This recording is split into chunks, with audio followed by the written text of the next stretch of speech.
Assalamu alaikum. Hürmetli Kazver müşterileri, hürmetli Қазақ елі. Мына бізде Тараз қаласы, Шалғай Қарасу деген жерде, Жандос деген бауырымыз алдында видеосын түсіргенбіз. Құрғақ биогумуста және сұйық биомикспен егілген құлпынай алғашқы өнімдерін беріп бастап жатыр. Дәмін қазір көрдік. Жақсы, таза табиғи дәм шығып тұр. Енді жаңадан қызарып жатыр екен.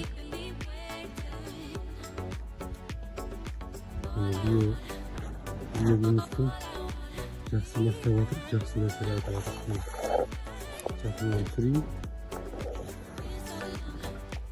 Жалпы жаман емес, жақсы.